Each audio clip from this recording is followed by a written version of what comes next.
whole time, the whole thing was shadowing us, right behind us, right on the side of us. You could kind of see the thing moving through the woods. All I can remember is flipping the light on, and I see this creature, and I knew in my heart, I knew in my mind, the whole night, this isn't a man. And then this thing walks across the road, takes a turn towards us, and then leaps over a guardrail. Went to look forward, and there was a big black thing, is all I could call it.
Welcome to Squatch-D TV, exploring the Bigfoot mystery each week with your hosts, veteran researcher, author, and TV personality, the Squatch Detective, Steve Kulls, and from the Bigfoot Research Project of Kentucky, Chris Bennett.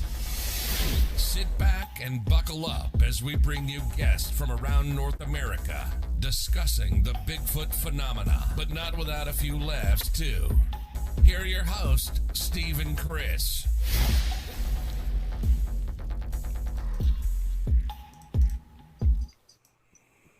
And good evening, cyberspace. Welcome to Squatch-D TV for today's date, and I'll be getting that in 1 second. There we are. December 6th, 2020. I'm your host, your guide, the Squatch Detective Steve Kulls, along with my co-host down there or up there, depending on how you're looking, Mr. Chris Bennett. How are you, Chris? Steve, doing good, man. Everything's going well here in Kentucky. We had a little rain, but today was really nice, sunshiny. This wasn't exactly motorcycle riding weather, but I'm sure better than you've had it in New York. I bet it's been like 5 degrees up there, isn't it? 32 with a wind chill of probably like minus 12. Oh, very windy day today. Dude, can't stand that. But anyway, you know, everything's been going good, though. I hope you've been doing all right. Been doing wonderful. Still COVID free, right? Yeah. Good. No.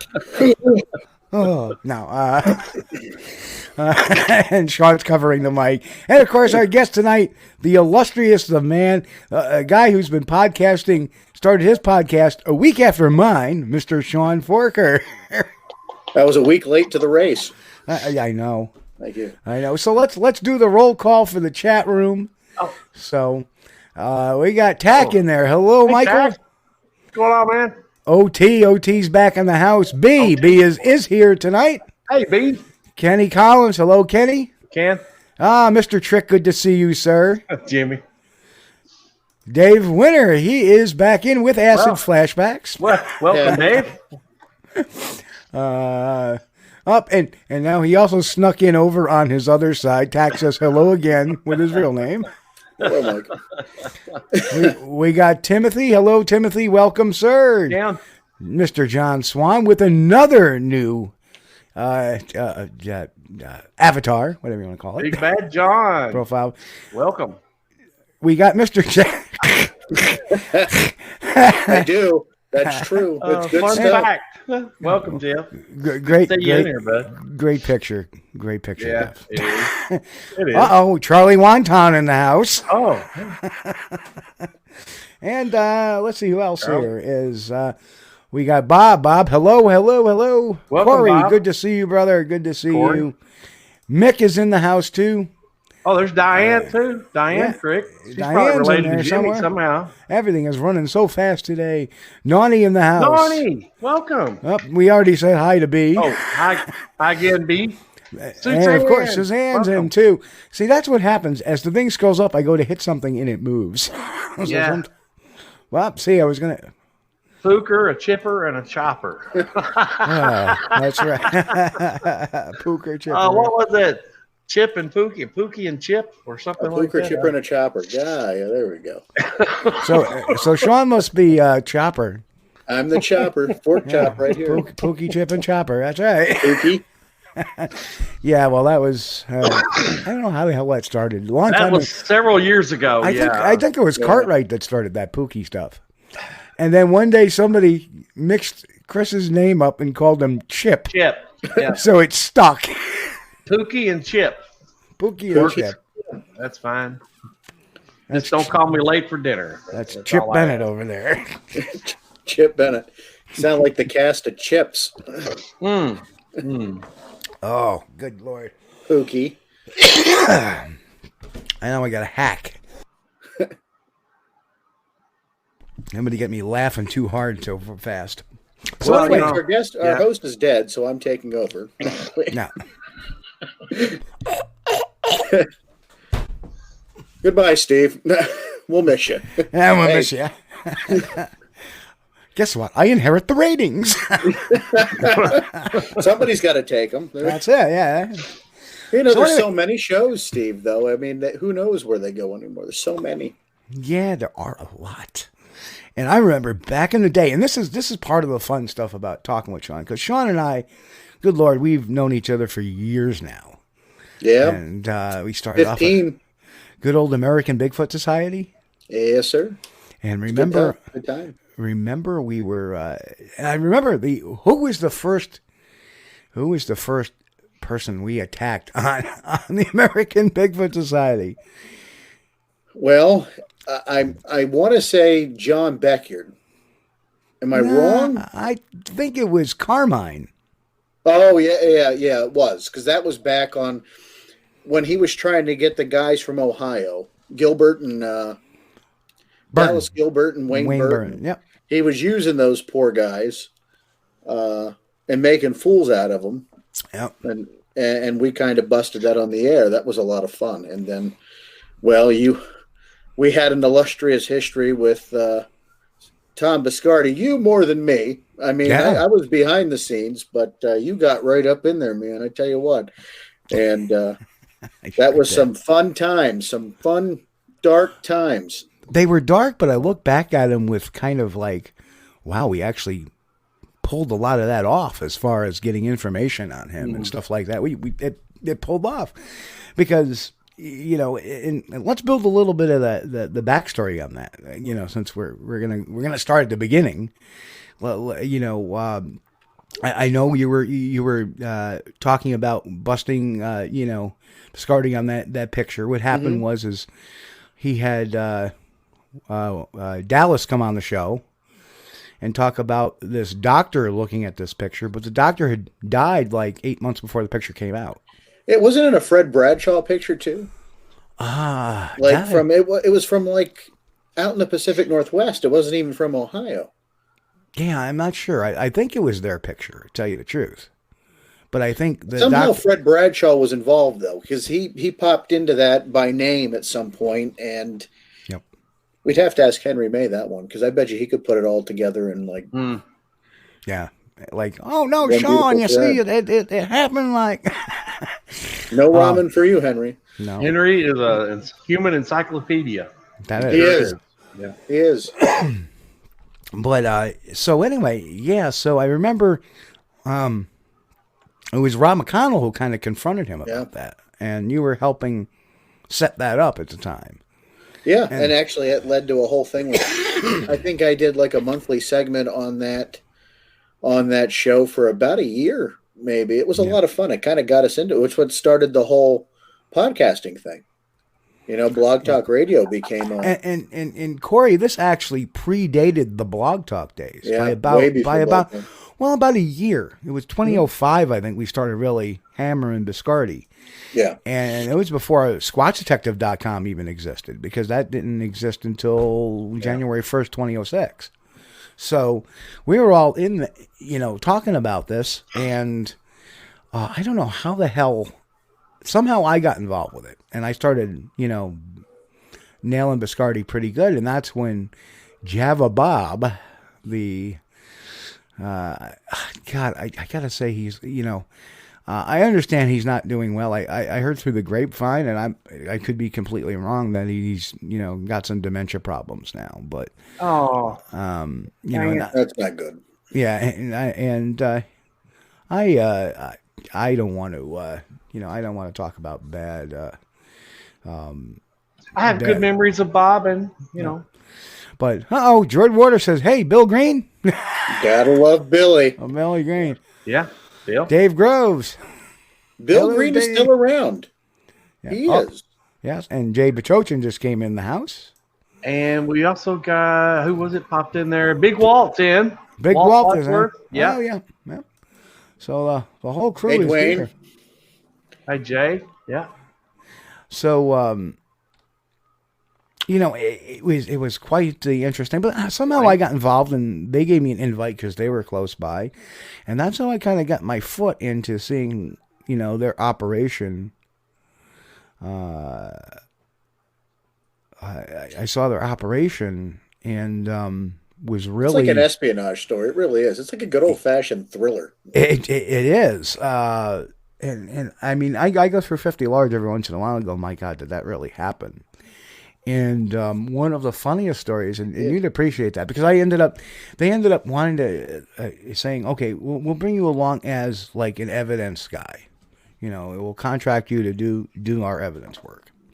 Okay, fine. So at one point I was scheduled to do the Honubby Bigfoot conference, and I couldn't make it that year anyway, but they interviewed the woman who was running it at the time, and she had said I was an FBI agent. No, I was a private investigator. I wasn't an FBI agent, but somehow she got the thing confused. So needless to say, Biscardi got really paranoid about that. And this is actually part of the book. And I remember driving along, and I was either driving or, no, I was in the backseat. I don't know. I was sitting somewhere. And Biscardi's reading this, and he calls an FBI agent. I laughed. I said, boy, they got that wrong. I'm a private investigator, not that. So Biscardi got quiet for a little while. I'm like going, uh-oh, here it comes. So he turns around and goes to me, Steve, tell me the truth. He goes, are you an FBI agent? That's how paranoid he was. And I said, no, it's stupid. Yeah, and I laughed. What the funny thing is what I should have said was, yes, I am. Please drop me off at the nearest field office. That's what I should have said.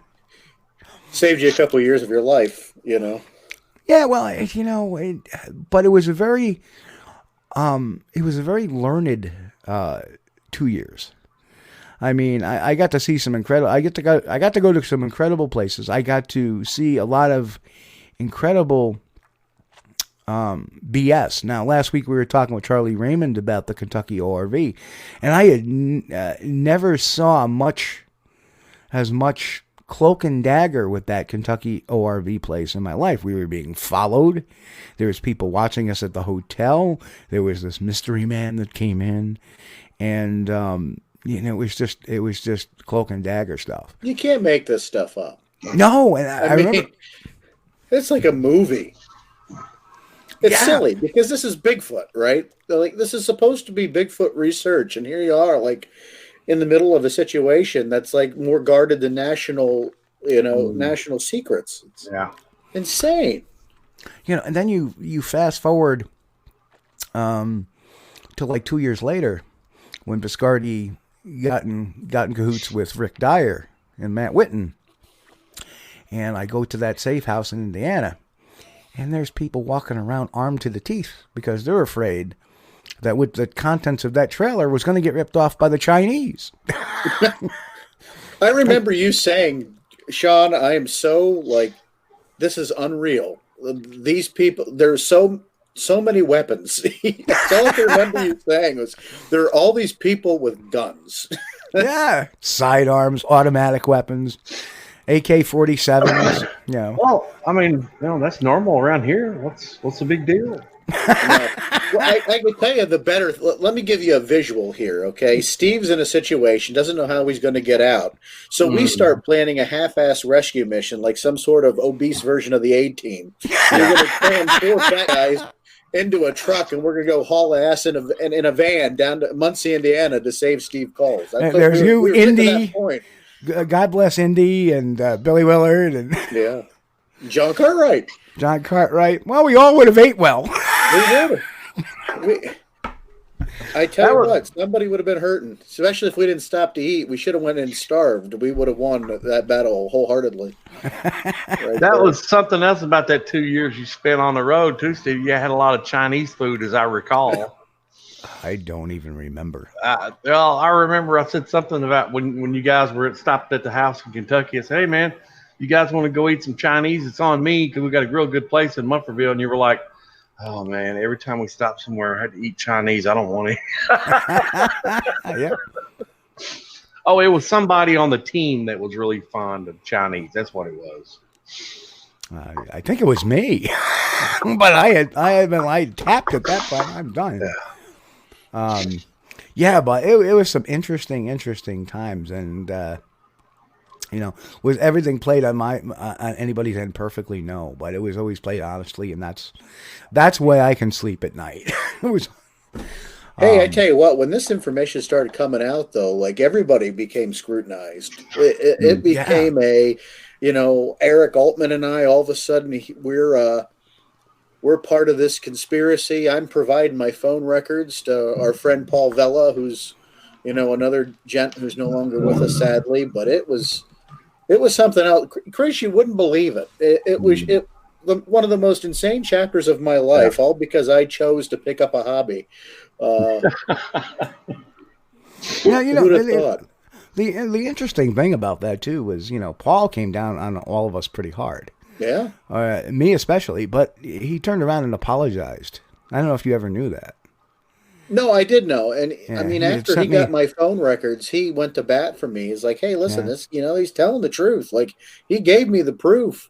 Yeah. And it corroborated a lot of the timeline that was going on. And Paul, went to bat for me too afterwards. Yeah. And things calmed down for us, but it was definitely a sore time because this whole Georgia Bigfoot freezer thing, it was hitting mainstream news. Oh yeah, it was all over the place, and to even have just a smidge part of that, one, it's kind of incredible to be just a footnote in that story, but it was a very interesting time, probably the most interesting time I've been in with this research. And it's kind of boring now. I hate to say it. Like, there's not a lot of, you get a sighting report that comes in, but when you go back to the personalities, folks, there ain't nothing like it used to be. I'll tell you that. No. Like, I don't know if I think the personalities is what made this field a little endearing and kooky, right? There was all kinds of quirks and freaks and geeks in this, and I still deal with a few. the problem is the freaks run the show now. Like, there's this whole world of Bigfoot that I wanted to ignore, but you can't, because you go on social media, and as soon as something Bigfoot hits, people know you're a Bigfoot person. Yeah. Your Facebook wall just blows up with Bigfoot stuff. Yep. And a lot of it is recycled from years ago. Right. See, get excited about it. Like, well, this is really cool. No, it might have been cool 12 years ago when it came out. But now we've been there, done that, and there's nothing new, nothing groundbreaking. Here's the Sean Bannon hoax. Remember the Sean Bennett film? That's just real. Oh, this thing's amazing. Oh, I think it's real. Folks, this is Sean Bennett. Look at his YouTube channel. It even says it isn't real. Yeah. But people pick up on that. They only, digging deep, which is what, you've always done. And even before, like, this all started in a Yahoo chat group, Steve. Like, we got together to listen to old Artist First radio shows that were Monster Central. And we'd sit and talk about all these things and add our own commentary. And that's what I think evolved into the podcast for me. But, we'd sit there and dissect videos and this stuff as it was coming out. I think when we really got in this, Steve, I think the Manitoba Bigfoot footage was just really starting to hit the internet at that time. Do you remember? Was it the Bobby Clark footage on the Bigfoot on the riverbank or whatnot? That was from the boat. Yeah, from the boat. Yeah, from the boat. That was the big thing. Nobody talks about that footage anymore. All anybody ever wants to talk about is the Patterson Gimlin film. It's 60 years old. Or they want to talk about the Todd Standing Muppet head. It's an Ewok. Yeah. Well, there's so many different versions now. Even now, the last one he came out in that documentary he made. It was the face of his father, for God's sakes, in makeup. So many people want to believe. That's the problem. I don't fault people for wanting to believe, but when you want to believe so bad, you ignore things that are just so blatantly obvious. Get the hell out of my field. Like, you heard it. You don't help it. And just because you want something to be true doesn't mean it's true. And we live in the world of fake news and alternative facts and everything else. So why not just throw Bigfoot in with the rest of the craziness? And, there is, I pray to God every day that somehow science and people with rational thought start taking over again. And I think maybe the fact so many good people that were involved in this just got tired of it. And I think we've now become like a sub-level of the Bigfoot culture. We're not the mainstream culture. We're that underlying current that will still be there when the rest of you guys get bored and leave. Right. Because it will happen. And it does. It does. I mean, we have a question. Sean, Steve, why do people still encourage these hoaxers? And for me, it's just, like Sean said, it's just pure want to believe. Yeah. I don't think they knowingly want to, Steve. I don't. No, I don't. And, we talked about last week the reason why, Hollywood, doesn't like the stuff we like. Real fact versus stuff like, and no offense to the guys, I mean, Mountain Monsters or, Expedition Bigfoot or any of those shows. The reason why Hollywood latched onto it is exactly because of these people that just wantonly want to believe. And like the other day, somebody asked me about the Dyatlov Pass. Because they watched the Yeti, the Russian Yeti, and they talked. And it was all about the Dyatlov Pass thing. Yeah.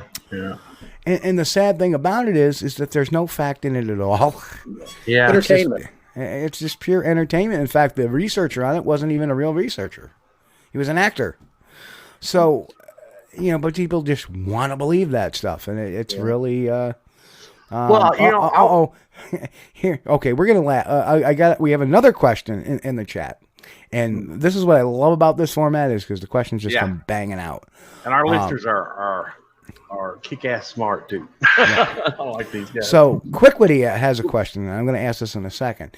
But I remember the days, like Monster Underground, that was M.K. Davis, right? And we looked up to him. Monster Central. Yeah. Monster Central, yeah. Yeah. And what the hell happened?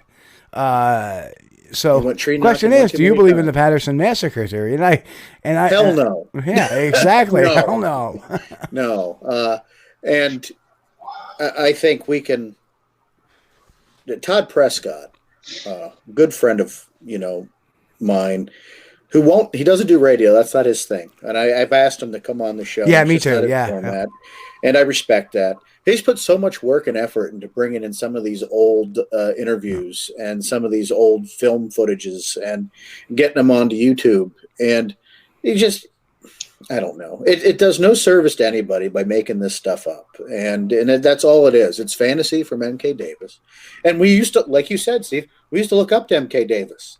I still consider M.K. Davis a friend, but at some point you done knocked on that tree too many times, and it came back and hit you in the head because there's nothing to that theory, and the coloration, and from my understanding, is just incorrect color. Mixing or whatever they do. I'm no film expert, but I talked to John Johnson, who is I love John Johnson. People, I know you guys have a contentive relationship. Well, he has a contentive relationship with a lot of people. And you know what he has? He has no offense to you, Sean, but he's got a big mouth. He turned around and called me a fraud because I'm a demonologist. Well, I didn't know that. Yeah, so it's like you're a fraud, and came out of left field. I said, I'm done with this guy, this cat. He has a habit of turning on friends, going on the attack. Yeah. But what I will say to his credit is when this second reel came out that he possibly has possession of. He's been on the up and up with me about it, and it's in such bad shape that even if we wanted to do things with it, we just couldn't. As soon as it's going to just deteriorate and turn to dust. It's in terrible shape. So some of this information that's in this film, like we go back and we go again on a 60-year-old film, 50 or however old it is. It's old at this point, right? Yeah. That's not going to tell us anything new. I think we can put the nail in that coffin that say it's 95% chance it's not a hoax, okay? But does it matter? Because even if that's the thing, Patty's dead. She won't be around to tell her story. And just FYI, Sean, too, my buddy Ted Petrozzini, who I've been out in the Catskills with, I believe he's living down in Pennsylvania now, too. So you're out of Williamsport, right? Yep, I am. Yeah. Hello, my Pennsylvania friend. Yep. And, hey, Nikki's in the house. Hello, Nikki. Nikki. And Ryan is in the house, too. Ryan Cavalier. How are you, sir? Ryan's a good dude. And Ryan did an excellent job on Mountain Devil, too. He does. I like Mountain Devil. I like the movies. Yeah. It's right up my alley. I'm not against the entertainment factor in this field either. Like I'm a believer that, it's definitely necessary, and we have to look at ourselves and laugh, and we have to entertain ourselves with the subject matter we like. That's just right. like the Mountain Monsters guy. I was a good friend of Trapper. I was at his house. Yeah. I drank his moonshine and ate a whole container of his cheese. So it was a hell of a time. Loved the guy. But the Trapper that I know wasn't the Trapper that was on TV. And people have a hard time delineating those things. Like, you play a TV character, right? I think certain amounts of us, I mean, with me, you get what you see, but I think there's always just a certain amount you amplify when you're trying to entertain people, right? There's a certain part where there's Sean Forker, the guy, and then the Fork Chop, the podcaster, right? And it's the same thing with Trapper. Same thing with me. I'm a barrel of laughs. I try to be a barrel of laughs, but I have a kind of a quiet side to me at times. I get shy, believe it or not. I'm shy. If I'm in a good big social setting with a lot of people, I love quiet people, but I'm not the first person to speak up in a group, and I'm reserved. This is my format. It's a little bit more comfortable for me. But I don't think anybody would ever say we're rude, Steve, or we're jerks. You come up to us, I got cornered by Janice Carter at a Bigfoot conference, and she was not happy with some things I said about her on a podcast. And I didn't walk them back. I meant every word I said, and she just wasn't happy about it. But, you people out there, you want to make these ridiculous claims. When we call you on it, don't get upset and angry and, get mad at us. Like, we're just doing our job to protect the field that we put a lot of time and effort into, because we want it to be a legitimate science or in a legitimate field of study. And there's nothing wrong with that. It's like, I don't go into your garden and piss on your flowers. Don't do that in my field. You know what I hate is when people piss on the lettuce. Yeah, we can eat that stuff. Come on. That's why I always wash it before I eat it. Yeah, wash your vegetables. Wash them good. Well, Chris just wins. I never. Well, back about Janice, I can't remember. It was several years ago, over on the Bigfoot forums. I told Janice that I would gladly pay her it was either 5,000 or 10,000 cash if she would introduce me to Fox, because at that point, while Fox was coming up to the house asking for garlic and everything else, so all she would have had to do to get that cash is just introduce me to Fox, and she made up a bunch of reasons why she wouldn't do that. Well, that's what it always boiled down to, though. Yeah, it always boils down to excuses. Like where we're at with some of these things, Steve, like habituation, right? I would so love that to be real, and there are a lot of instances where there are stories, like tons of books that have these encounters in them, and I just want to be invited to a situation where I can experience that. I've been in one situation in all these years with a husband and wife. They're retired out in the northwestern part of Pennsylvania. Ho, this is a family show. Yeah. And they had a series of events that had happened over time, but I don't know if I'd call it a habituation. I'd call it, something that obviously these folks live out there sometimes by themselves throughout the entire year, where it's kind of like a seasonal resortish type area. Right. And I think it just piques its curiosity, and it goes and visits. I don't know if it's habituation in the form. I think with habituation, what the problem I have is that you're forming a habit for it to keep coming back. Like you've established some sort of give and take relationship or a behavioral thing. I just don't know if that's possible. As much as I'd like to believe it, there's just, why does it always come up short? Well, yeah, exactly. They can never, no matter what you have, they can never give us a clear picture. They can never give us any DNA, like hair or anything. Nothing. At the very least, people say, well, they don't want us to do that. Okay, well, do they ever leave hair behind? Can you just pluck the hair that they maybe set on the stump with you, that you talked to them for an hour and a half? It's got to leave evidence of its, Butch Wachowski, my good friend Butch, always says it's got to have trash. How is Butch doing anyway? Butch is great. He and I just talked about some sightings that were happening in Bald Eagle Forest here in Pennsylvania. We're kind of on the fence about, but he's doing great. Yeah, because I know he took ill shortly after the Pennsylvania Bigfoot camping adventure. Yeah, he had a heart attack. Yeah, exactly. And needed a quad or quintuple bypass. It was bad. Yeah. Because what was scary about that, again, this goes to these stories that happen, Steve, at these, although the behind the scenes Bigfoot stuff, a lot more exciting sometimes than the subject. Butch was with us that weekend, and that Saturday night he wasn't feeling well. And he kept complaining that his arm was bothering him. He thought he pulled something in his arm. I remember him saying that. He drove by himself all the way from Pittsburgh to where he lives, almost on the other side of the state. That's almost 4.5 hour drive he drove home. And knowing what we know now, that was a horrifying situation. Yeah. But yeah, that was a rough week. Because you remember what happened to me? You fell? Did you? I broke 2 ribs. You broke ribs, yeah. And then I did my presentation, and I drove 8 hours home. You old guys, I tell you what, you need to take it easy. I was pretty durable up until that point. I don't know what the hell happened after that. Just don't break your hip. Yeah. God damn it, I don't want to bust a hip. We'll have to old yeller you behind the barn. Exactly. Sorry, Steve, it's for your own good. I said that to Sherry, my girlfriend, the other day too. I was like, I have something going. I have a trigger finger, but it's kind of getting better. So my right hand's hurting. Then I got bursitis in my left arm now, or something's going on in my shoulder that I'm going to be going to the doctor. So I'm in all this pain. I can't sleep. And I said, you know what? If I was a horse, they'd shoot me. Take him out to the back. Or, I'd be in a can of Alpo or Kennelration or something. That's recycling. That is fine. Yeah, got to think of the environment. Low rider. People. Our good buddy, Low Rider. Does anybody believe in the theory that drinking peach Snapple while watching old Tarzan movies makes you more prone to delusional visions?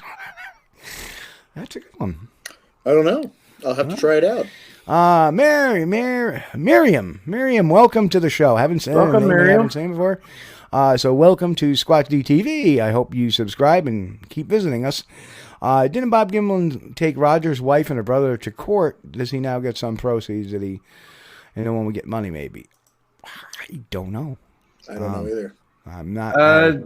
I think he does, but I'm not going to go out on a limb because I don't know if it was awarded in a court case or Patricia gave him some rights to it. But I think that he did. Yeah.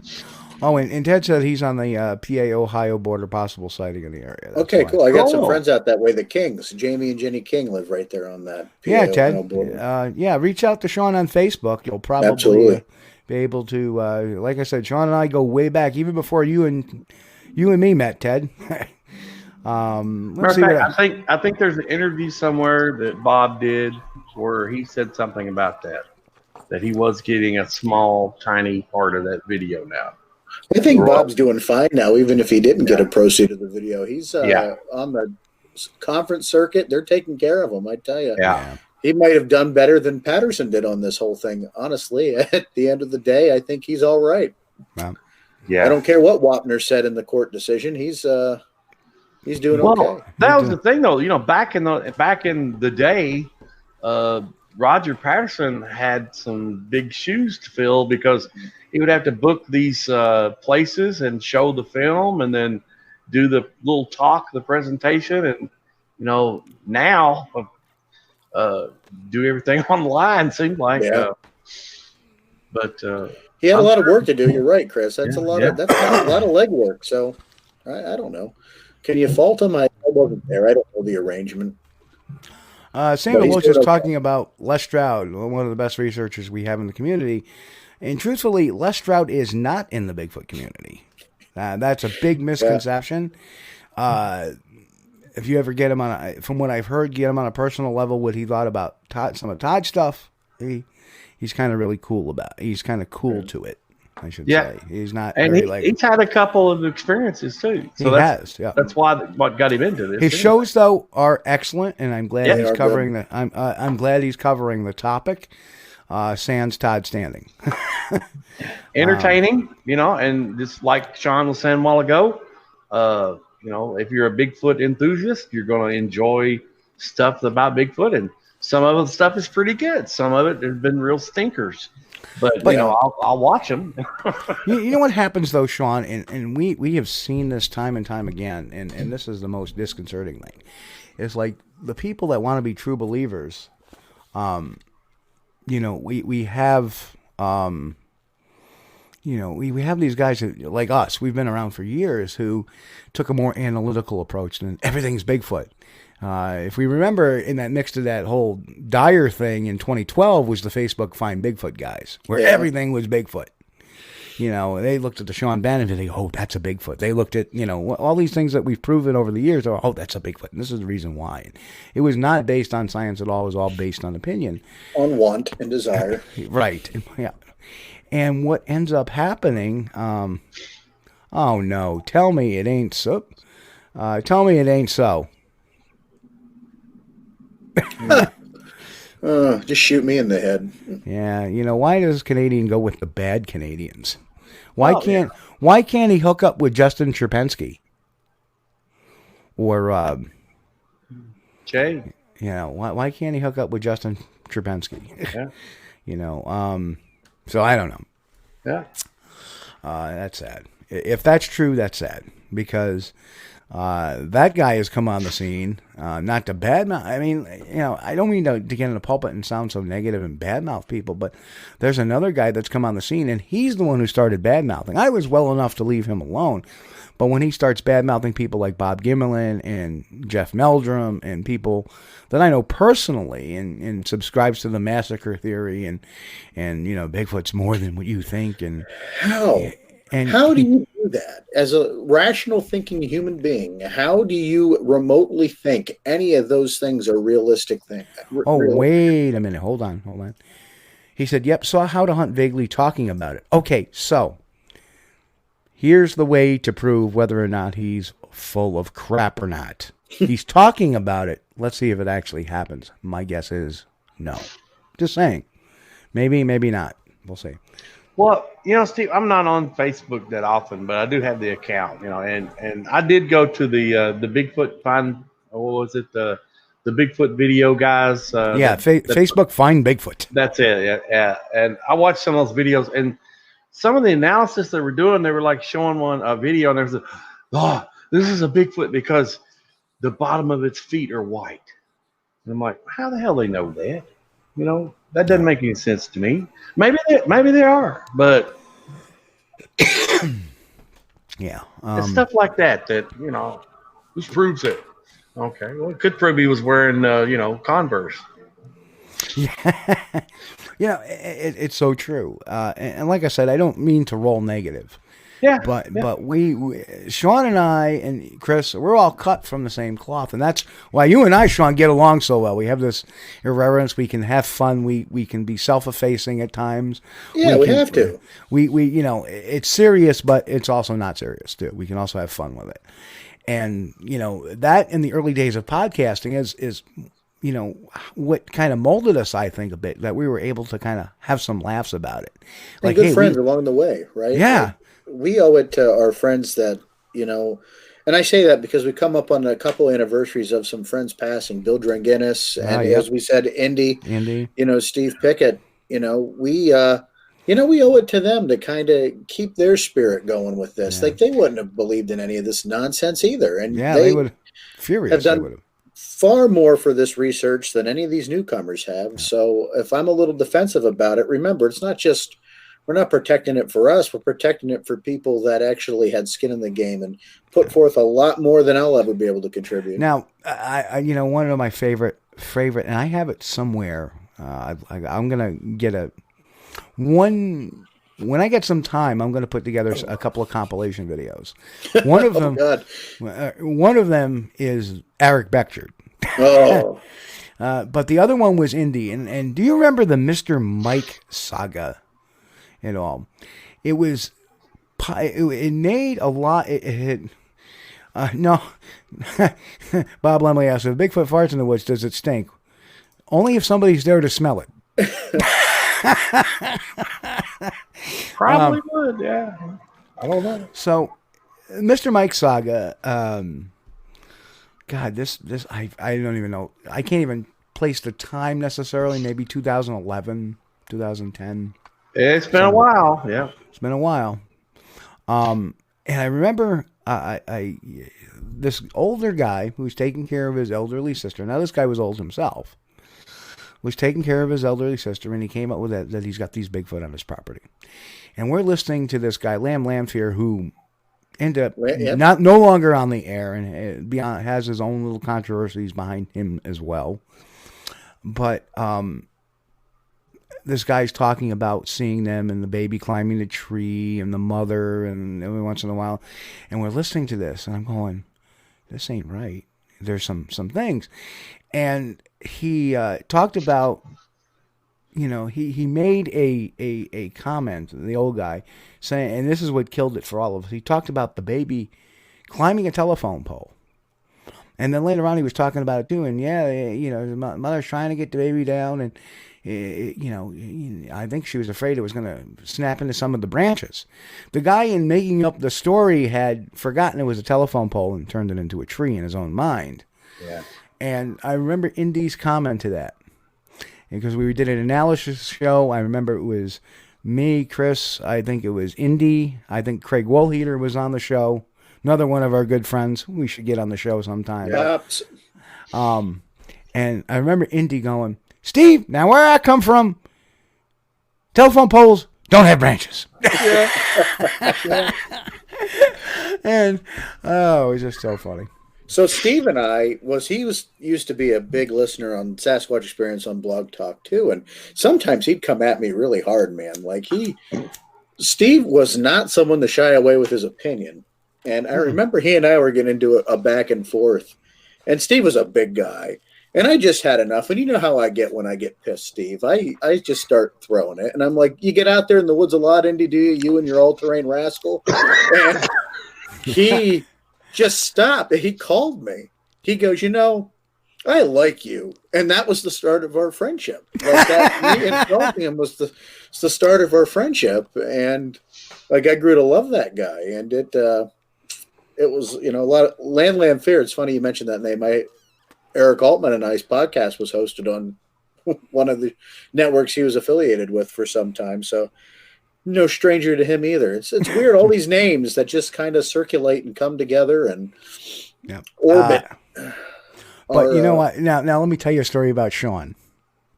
And Chris, you weren't hosting at the time. Uh-oh. And I remember it was December of 2006. I had Eric Beckford on. And this was round one, and it was me and Beckford, and we went round and round and round, and it was one of the most hysterical episodes we ever had. Some of the things he said, that's where we got the weird. Yeah. And then poop everywhere. Poop. Everywhere, poop. Yeah. But round two, we had Sean Forker on there. And for whatever reason, he's throwing a punch. for what did he say to you? Well, maybe you're just... And he said something to Sean very condescendingly, and because he was acting very condescending to Sean, like Sean knew nothing. Yeah, he was a jerk. And he said, well, maybe your mind just can't experience it. And Sean's reply to that was, maybe you're just an asshole. Yeah. Yeah. And next thing you know, you're here. Next thing you know, you hear click. And I'm going, holy shit, Beckford's been around for 30 years and Sean Forker shut him down in 15 minutes. The first person to ever get him to shut up. And you know what? That was a long-running rivalry, though. Like, he would harass me. I had John Bindernagel on the show. Yeah. He'd call in and harass John. And, hey, guess what? I won. He died. I won. And I don't feel bad for saying that. One of the few people that I had no... You hate to see anybody, but you know what? He was a miserable person, and he was very miserable to a lot of people, and I won. That's all I care about in this moment is I won. I beat you, Eric Beckford. Bam. Yeah, he had a propensity for getting nasty at times. And call people at their works and at home and at 3 o'clock in the morning and just harass them. He was a jerk. Yep.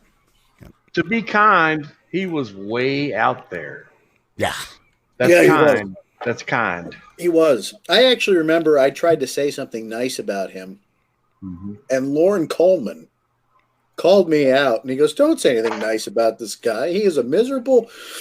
And so I got spanked by Lauren Coleman for trying to be nice to my enemy. And I'm like, you know what? Lauren's right. He's a piece, whatever. He was right. I was wrong. I just tried to, put forth the good foot, and I'm whatever. Yeah. Right. I won. Yeah. So, quickly he says, have we seen any of the Bigfoot Odyssey podcast? How does he get so many views? I haven't. And truthfully, and Sean, I know you have a busy life. I have a busy life, too. We work the retail side of things. Yeah. And busy I'm also, business. And I run a side business as a private investigator. So I'm a pretty busy guy. Had some time off with COVID on both fronts. But I don't watch many podcasts. So, if any, I may listen to snippets of podcasts, but very rarely do I actually get to sit around. So a lot of people, hey, did you see this? Did you see that? Truthfully, I focus on what I do. And people don't, a lot of people get the false assumption that we're sitting there trying to imitate somebody else or I don't watch anything else. You know what? I didn't watch Mountain Monsters until after I met them the first time, after I met John Tice. And I think the point with that too, Steve, is we don't want to know what's out there because we don't want to try to in any way be influenced by that. Like you want to be, it's not that I have any disrespect. There are some that I listen to, but I don't have a lot of time. And there's so many now, like it's an oversaturated market. Eventually there will come a great flush. And there wasn't for the longest time. I mean, no. Chris and I have been on pretty consistently. This show has been on pretty consistently since 2006. You've been running much longer than than me with one. I've done like a million shows, but you guys have kept consistent. There's been a few times we had to take a break for a little while. Yeah, you need to. You have to. Yeah, we would especially take now when there's nothing new. Like unless I'm missing stuff that is groundbreaking and hot off the press. Like there's nothing real exciting right now. And that's interesting because you say that because I don't know how shows like a certain show that Sasquatch Chronicles. I don't know how they can get so many people on the show every week to talk about their Bigfoot experiences and be so well spoken. I don't know if they try to, and this is just me speaking, and I don't mean any disrespect to them because I don't know them, and I've listened to a few times, but I don't know if necessarily, though, they go for the 100% truth to the story. I think they just want the story, and sometimes, the fiction's much more interesting than the reality. It's like we talk about the entertainment side of this. If they actually had a show about Bigfoot research, it would be boring. Right. That's what we do, Craig. Our show isn't boring most of the time. Most of the time. I mean, in the field, Steve. Like, you could go out, you could have nights where nothing happens. That's not good. Unless you go out there with a group like us and something would happen just out of sheer hilarity or shenanigans. But, like, it's like Ghost Hunters. Same thing with that format. Like, how many times have you done these things and nothing happens? Yep. And people don't want that. People want camera cuts and screams and weird sounds in the night, and that's what the people want. So you're never going to get a true show. No. Except here. Except Squatch-D TV. Or Sasquatch Experience. Or Sasquatch. Even that sometimes entertainment. I mean, well, this is entertainment too. We have fun. The whole idea of shows should be have fun, but be educational and honest. I agree. The honesty, particularly, and interact with the listeners, and I love that because these guys are sharp. Well, they make it. They're half the experience. You know what I mean? Like they generate it. Like if it wasn't for the listeners, we're just guys talking to ourselves. Yeah, and I remember like the Blog Talk days. I used to listen to all the other podcasts, and there seemed to be a pattern. Like every show would like trade guests. So if you missed somebody one week, he would be a guest, or she, would be on the next week on another show. And I don't want to do that. Not here. Steve and I purposely tried not to do that, though. For the longest time, we'd coordinate so we didn't have that problem because you didn't want to have the guest fatigue. And and Sean and I, for years, we were like we called ourselves sister shows because we would talk each week. Oh, you have it on what you were doing, and this was when there was very few Bigfoot shows on. We pioneered Blog Talk. Yep. They asked us to do a round table for their network at one point, which was and it was because of us they created the paranormal category. I remember that talking with Amy at the time, Delmonico from Blog Talk at the time. But then, as years went by, they got greedy. Yeah, and we weren't important. No, and that was the other thing. You wonder why we're not on Blog Talk anymore. Is you remember? Oh, this is a 50-50 partnership between you and us. You provide the content, we provide you, revenue through advertisement. And now they win a lot of money a month. And after a couple of years, they said, "Well, we want to start having you guys pay for to." And the truth, it was like this is a business relationship. You provide the content, we make the money. Yeah. And you need to pay us. You need to pay us to put your content on. Yeah, whatever happened to that 50-50? Whatever happened to getting a 40% share of what the market? No, never happened. They could have gave us stock options or something for crying. If they'd have sold that now and publicly traded, they'd be worth a mint. Boom. But I see, I see that Blog Talk now. And Corey makes a mention too that I remember Blog Talk was all technical issues. A lot of times there was. That was the new it was a new technology. It was. It started it. But I am really glad to have found StreamYard. Yeah, it's which beautiful. We're broadcasting tonight, run by a couple of really young guys, and they are about the community.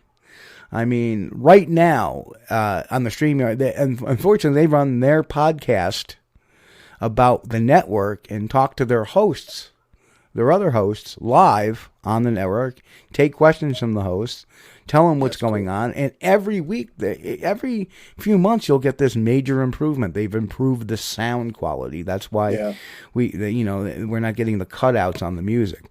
They've improved banners and stuff like that, and overlays and all this other neat stuff. And now they've actually had green screen. So if I wanted to have the Taj Mahal behind me, I could if I put a green screen up. Yeah.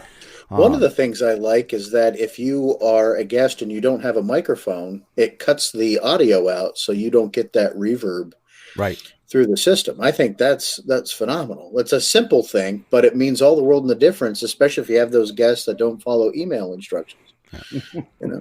And I think maybe down the road you'll eventually see them coordinate some sort of way to Skype in the show too, where you can Skype in, and that would be helpful. But you know what though? For all the years at Blog Talk, every once in a while, like you mentioned, John Beckford calling your show on your show and start harassing people. I miss those days. We would get those once in a while. Yeah. Where you would get some really annoying trollish person, or you get some guy trying to pull a prank. And you'd read their phone number on the air. That's what I did. That was the first thing I did too. Oh yes, well thank you. Blah blah blah blah blah blah. Yeah, we used to do that. Yeah. We used to call them out. There is a question up here for Sean and everybody. How often do you feel discouraged in the field, and where do you find encouragement that keeps you pursuing the field? Hey, Jordy, that's a hell of a question. Jordan was just on a couple of weeks ago. He's not Jordy anymore. He's fully grown. I know. I love the kid. Like when they're kids. God, they grow up.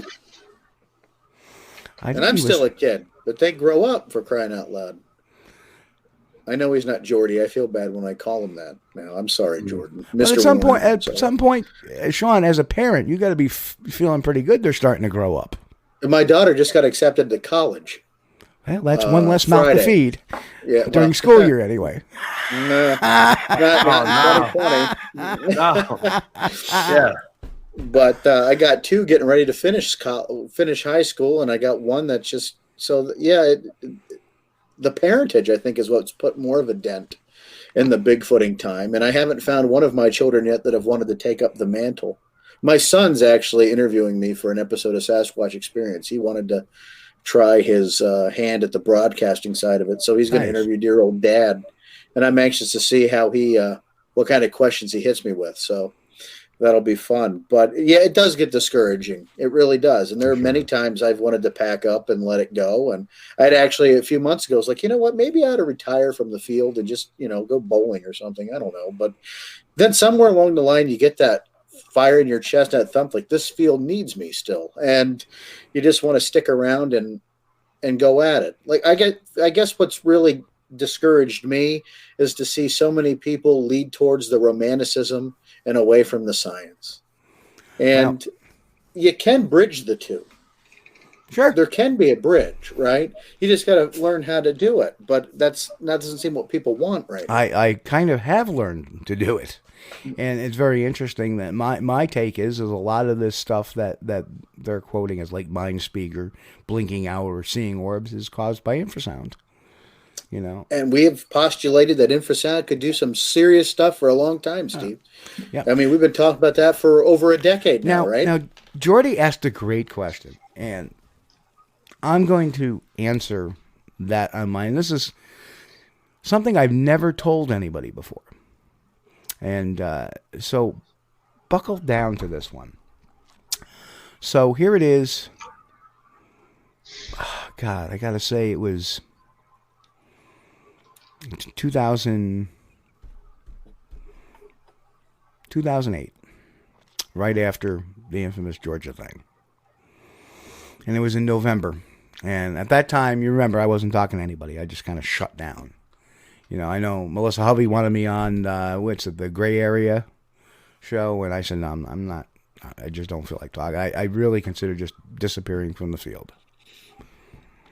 And at the time, I was working as a counselor for, basically a teacher with kids with developmental disabilities. I wanted to get out. I was trying to. I got out of my occupation because I was getting too negative about people. Always, seeing their bad side, being, their criminal side, whatever. I said, I want to do something different for a while. And we had a real high functioning kid, Nick. And Nick comes to the. It was the weekend respite house that I worked at, and Nick shows up. Where his parents get a break from him being around. Because he's special needs. And Nick, like I said, very high functioning, probably about 15 or 16 years old. And comes up to me and says, "Hey, Steve." "Yeah?" He goes, "I saw something really awesome this weekend." I go, "What's that?" He goes, "I saw you on Monster Quest." And man, that was awesome, And here's this kid looking up to me. And it got to that point where I said, I may take some time off if I get discouraged, but I ain't quitting. Yeah. Because somewhere, I don't want to let that kid down. He's looking up to me for something I did. I can't let him down. Yeah. And that's why, my father said, "You're only born with one integrity," and that just verified it. I always did my stuff honestly, and it touched my heart. And to this day. So I may get discouraged at times. I may get a little snarky at times. But in reality, I'm just looking towards the truth of the matter. And I will never, ever steer anybody wrong purposely. That's me. And that's why, that's what keeps me going. Was that. You guys keep me going, my friends. That's what does it for me. Like so many of my fellow researchers that are like, "We still need your mind." Well, you can have it. Put it in a jar. I mean, I just enjoy being with you guys. I think that's more of it now. You built friendships over this. Yeah. For the long term, right? You start out as it's just Bigfoot, and then the next thing you know, the kids? How's the wife? How's that? Yeah, you get to know each other, right? It's a big thing. How's your health doing? What's going on? And then again, and the older we get, the more about medication we talk. and the ones we lose, like, not to be morbid about it, but we lost a lot of friends. Good God. A lot. It's too many. I'm just rolling down the list, like Indy, Bill Jan Guinness. Years ago, remember Tim McCullen? Tim McCullen, yeah. That was years ago. Tim Cullen. Tim Cullen, yes, that's right. Yeah. So many. We're going to forget names. J.C. Johnson. Yeah. He was an interesting cat. Yeah. Yeah, he was. Mitch Waite. So many people. Mitch Waite out in Arizona. Rich McClure. Dallas Gilbert. Yep. The names just, there's so many. Shane McMahon. Yeah. Remember Shane-O? And he had his own show too for the longest time. Philip Spencer, Kentucky researcher. Phil Spencer. Yeah, Philip Spencer. That was a... Oh my God. And how can I forget? And I'm forgetting his name. He had a show too. He was the guy in the wheelchair from Bigfoot Tonight. Chuck, yes. Chuck McCreel. Yeah. Or Chuck Prowl. Chuck Prowl. Chuck Prowl, yeah. Yes, good God. I mean, it's just been so long. Too many, too soon. And they were all important, and I think everybody, if you put the time in, you deserve to have that moment of recognition, right? And Tim Fasano, yeah. Tim Fasano. And of course, who can't forget Kelly Beverly? Kelly. I love Kelly. Yeah. A very sweet woman. I miss her tremendously. Yeah. True Pennsylvania researcher right there. Yep. Miss Kelly. And Dave Drageson recently, too. Dave. Right? Love Dave, Big Daddy. Right? That hit hard. He called me every month to kick me in the ass. And I loved it. Sometimes you get headstrong and you stick to your guns with some people that sometimes maybe you shouldn't. You're just being stupid. And Dave found a way to navigate those waters for me and remind me of that. And love Dave, miss Dave. And these relationships with people, you don't go online and talk about them all the time, right? And like Bill Dranginis, same thing. I talked to Bill often. And he was always like, again, somebody, talk about getting discouraged. I'd talk to Bill about being discouraged, and he'd say, keep it up. Just keep. You're certainly going. right, Bob. Yep, absolutely right. Yep. Tim Stover. And Stacy. Yeah. I remember. Good people. Yeah, I remember. I'll forever remember this. When I left the Pennsylvania camping, Bigfoot camping adventure, I said goodbye to Dave. I gave him a big hug. And for some reason, I just knew. I'm like that. I have that sixth sense in me sometimes. And I knew. I said, I don't know if I'm going to see him again. I remember walking away with a little tear in my eye, because I know he'd been sick at the time, but he beat it. He beat it. He was very optimistic. He had the cancer and beat it, and then he got it with a friggin' heart attack. Yeah. Yeah. Well, I'll tell you what bothers me more than anything, and I'm not going to say I miss him more for any specific reason, but J.C. Johnson, man, I mean, not only did he listen to the shows, but he would call in more often than not, regardless whether he was a guest or he just had some questions for the guests, and he would call in, and JC was a character, man. He was really funny. Well, it's the foul-mouthed, lecherous adventurer. It's funny you say that. My memories with JC always fondly are him passing out during an interview. Me and Ron, he passed out. He didn't fall asleep, folks. He passed out. JC loved the JD, and he. Well, And he did he had a Henry May moment on our show too, where he went and took a piss live on the air doing the show. So those are moments of gold, right? Those things that would never happen anywhere, Good God. And all these people that are talking about all this other crap, they've missed all this. You did. You missed it all, folks. The incident with Henry and the soup. Ramen noodle dropped right in his crotch. Like a normal person, I guess how many layers of clothing is the suspect there that it would burn that bad? Right? You don't think of that. You think, he spilt noodles on his crotch and it burned. Great, but what was he not wearing that would create such a burn? Or such a reaction. Such a reaction. Right? That was violent. We used to give an award away. We would give away a case of ramen noodles to the person who would call in and replicate the scream the best. It was the ramen noodle award, yeah. It was great. That was radio gold, Henry. If you're out there listening, we love you, brother. He is. And then there was the time, Henry, I love Henry so much, but he has made some really, like the time he was yelling at his niece. Yeah.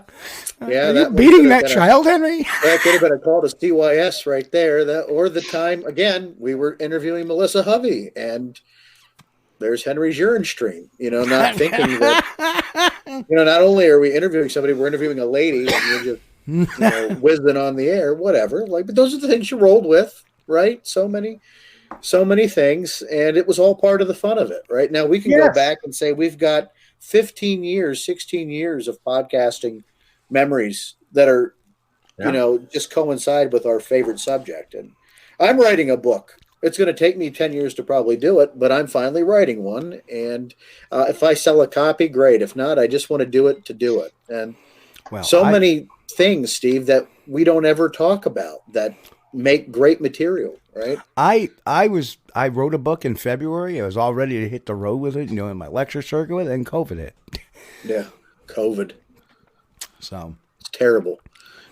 And the political thing aside from it, my little nephew, my 11-year-old nephew's got a quarantine, and I feel terrible for him. He's autistic, and he's going to have to go through a pretty it might not be too bad for the rest of us, but he's got to change his whole routine, and that's going to be wow. Autistic kids need to be routined.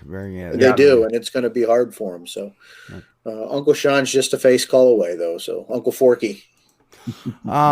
Actually, some of the older episodes, I think I have episodes from 2010 on the Blog Talk channel of at blogtalk.com/Squatch Detective. So here's what makes me about this question and why I'm turning a couple different shades of purple. The answer is yes. I have every episode we've ever done. I don't think they're going to let me access them unless I pay. So I go there to click on it to see if it exists, and the file's there. But when you hit play, it doesn't do anything. So it shows you the entire length of the episode, but when you hit play, that needle doesn't move. Did you try downloading? I did. I tried that too, and it's the same thing. So I think they're going to make me try, because I forgot the password. I had to email the lady, and she helped me through it. And I'm like, you guys are trying to get me. And here's the amazing thing. You would think that Blog Talk with the technology today would have a password reset. Yeah. Not like that. I think, though, somewhere in the house, I have a box that's got mastered CDs of every episode I've done. I only have a couple of mastered CDs, and one was with Henner Fehrenbach and John Green. Yeah, John Green one. And my John Green one was from 2007. Yeah. So, I mean, way back. And that was a dream for me to interview John Green, and I got to do it. Like, and how many people are going to be able to do that again? Sadly, not a lot. He was a gentleman. I had so much fun interviewing John Green. I actually got to interview George Knapp, too, which was really intimidating for me because, Chris, I was probably 21 when I got to interview George Knapp and Eric Altman and I on Beyond the Edge. And during the breaks, he was so cool. He's like, "You guys are doing a good job." I'm like, I literally feel like I'm going to crap a brick right now. Keep going. You're all right. Like, he was so encouraging through it. And people, and there are two types of people that they could either be completely demoralizing to you or they could be like George Knapp. And I always decided from that moment forward I was going to be like George Knapp. Keith, I believe that broadcast is in the nether now, unfortunately. Well, I did have all the old Squatch Detective radio shows and several more downloaded from Blog Talk. Okay. And I placed them. They're not here anymore. I placed them on a Western Digital external hard drive. And it took a dump. The thing that you're supposed to have as a backup for your sensitive data, and it died. Wow. Sure did. Western Digital, don't buy them. Yeah, if people are looking to back up their files now, please don't use the old HDD drives. Use the solid state drives. Drop the camera. Like these. Yep. It's a 400 gigabyte solid state drive that's as big as my thumb. Yeah. It was like $20. Yeah. That was it. Solid state right here, folks. The future. Well, it's not the future. It's now. Get it right now. The future is now. Yeah. And the other cool thing, too, is like from any computer I get going forward is going to have a solid state drive. Because I'll tell you, I have a Chromebook right here, and that's got a solid state drive on it. You're never going to lose your operating system. It's not going to have a breaking part. And the thing speeds up. Like all the new Microsoft notebooks, the pads, they're all solid state drives. You're not going to have a problem with them. They just haven't packed a lot of space in them. I went back from Mac to Windows. Okay, so I every so often I go back and forth, and I went back to PC because when they upgraded their software, my audio equipment didn't work with the programs I used on Mac, so I had to go to Windows. And I tell you what, this Windows PC I have is fire. I love it. It's amazing. Yeah. Solid state drive. I don't even have to log in. I put my finger on it, or it looks at my face, and then it breaks. No, I look at logged in, and then it goes. Yeah.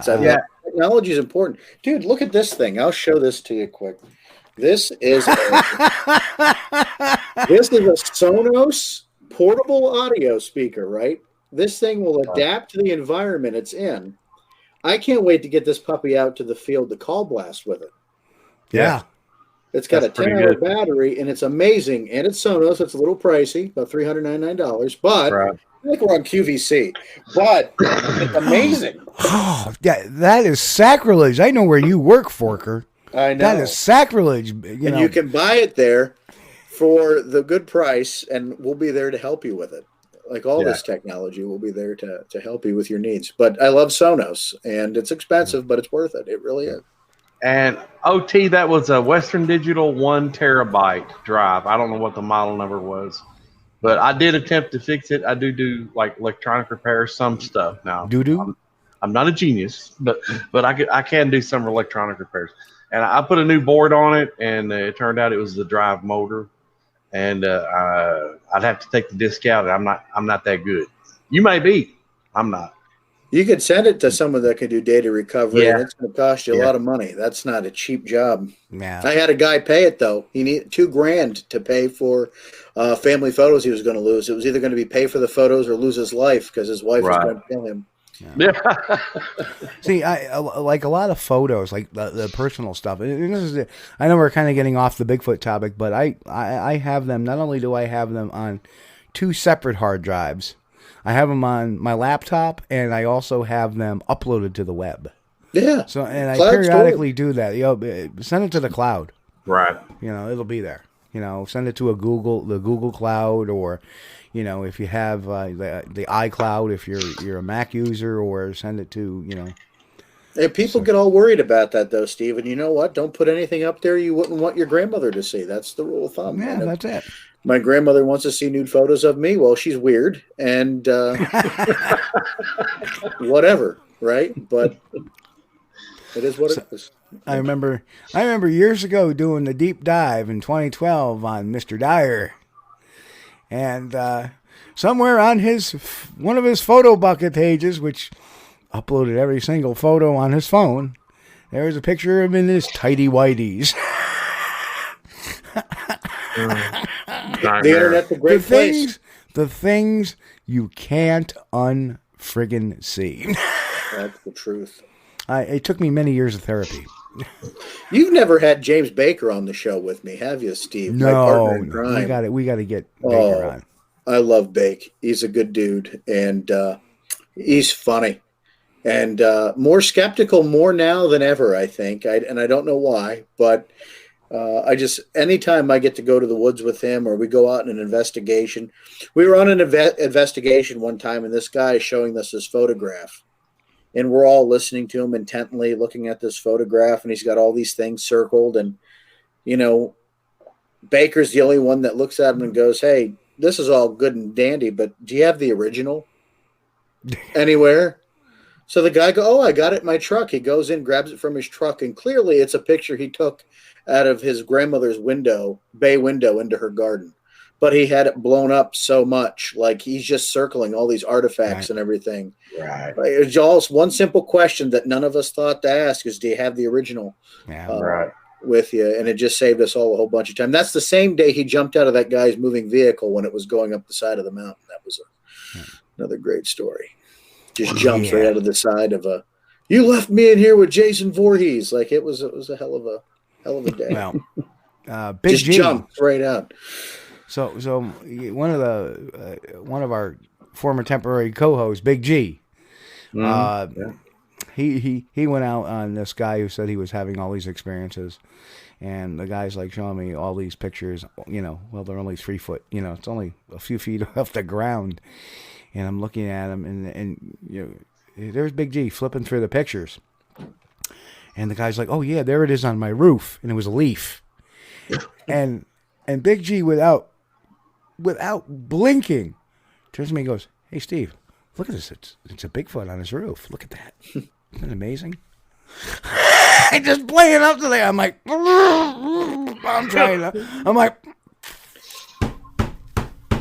can't take anymore. Yeah. Well, that's something you're going to see. Every now and then you're going to get people that show you photos in which the Bigfoot, if that's what it is going to be this tall. Yeah.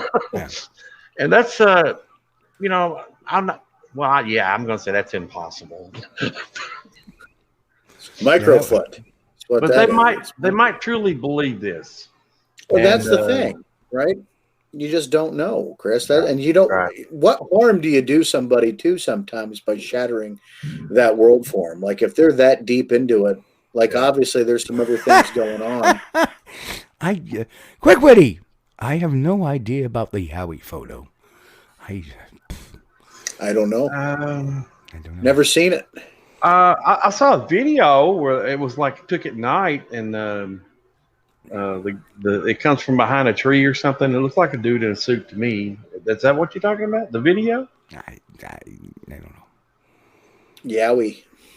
Oh no, you're thinking about the laser photo. Remember the one I debunked many years ago because the guy kept changing his story a little bit every time I talked to him. You know, it's a photo from the 30s. You know, that's the hard thing about that, Steve, is it's harder to lie than it is to tell the truth, because you got to remember every details of the lie you tell. That's right. Well, it's a lot harder to do it. And it was simple as this. Well, you know, you hear these people in the background, and like, well, was that your wife? No, my wife was with her friend preparing dinner. And then a little while later, he said, well, as I said, you know, my wife was out getting Indian food with her friend. Well, I wasn't preparing dinner. And, you know, well, what about the other people? Well, I was with a nurse and somebody else. Well, how about their names? Can you put this in contact? Well, listen, you know, is this some kind of inquiry? No, I just wanted to see what they saw. You know, but at the end of the day, we're investigating a Bigfoot sighting, not a homicide. Like these people, why do they have to hide their, you know, corroborating witnesses or people? And that's the first thing. You know, well, this is a Bigfoot sighting, not a homicide. Why do you need to know all that? Well, I'm trying to validate your claim. You're making a claim, buddy. I want to know. Like, I wasted my time and my money. That's the frustrating part. Like, we don't get paid to do this. This is like all out of the in our pocket funds. Like, it's a lot different. Hey, whoop, Spartan. Good to see you. Whoop, whoop. Whoop. Whoop. Whoop, whoop, whoop, whoop, whoop. Oh, Insane Clown Posse, maybe? See, Keith. Take it easy, Keith. And Corey says, that's why I never lie. I can't remember the truth most of the time, but never mind. Corey, an old friend again, Steve. Another old friend of ours from the, you know, podcasting early Nezra days, right? Yeah.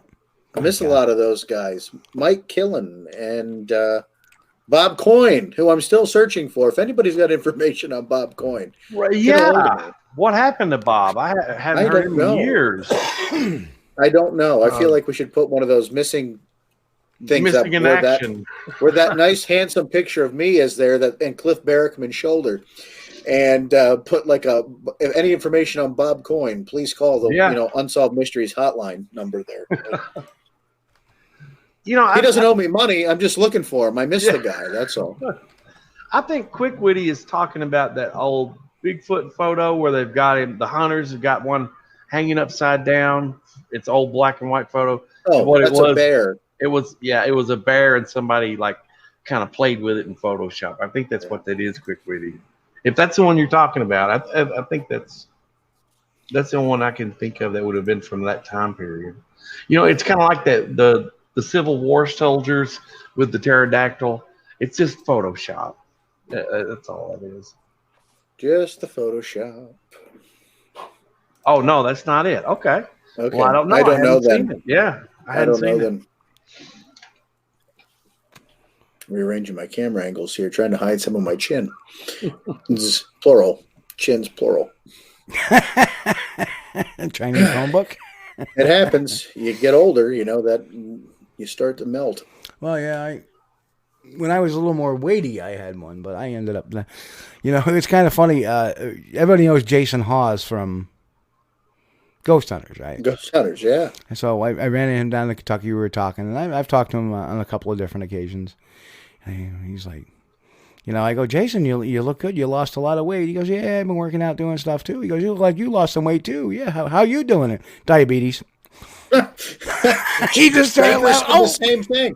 Baker said the same thing. He's lost like 60 pounds. I'm like, man, I wish I could do it. He goes, get diabetes and you'll lose 60 pounds too. I got to do mine the hard way. All right. And another person we lost this year, diabetes. Yeah. Oh, Wilford Brimley. I think I've found the Yowie photo that Quickwitty's been talking about, and I haven't seen it before, but it looks interesting. Hey, you know what, Chris? Yeah, bud. Put it on. Call up your maximize it on your screen. Okay. and do a screen share. Oh. And we can probably... Hang on a second. Screen share. Okay, try this here. And no, that's not the one. No, not the one. Hang on. That's it. Oh, wait. All righty. It's over here on the right side. And that's... Let me see if I can maybe open that up. No, that doesn't look like it's from the 30s. Do it. No. That's the cutout. You see what I'm talking about, though, right? Cutout. Okay, it might be. It's interesting. Yep. Let me close this out. And how do I get off the share screen thing now? Just hit stop screen. It's just hard to make, quick judgments on this without a lot of context around the photograph, And, did that do it? Yeah, you're not. not. You're not. Okay. Hey, all right.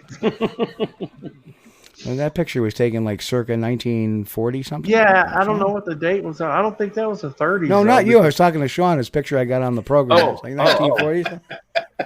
Oh, yeah. Well, this one's supposed to be from the 30s, though, and that was like in color. So I don't know unless somebody's colorized it. Cut out. No, that's not it. It's a very old looking photo. Oh, okay. Well, I'm sorry, man, but I'll tell you what. We'll look at it.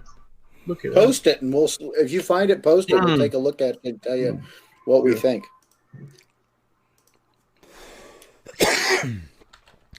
I tell you, like I said, it's without context. It's kind of hard to say. Like, would we like it to be?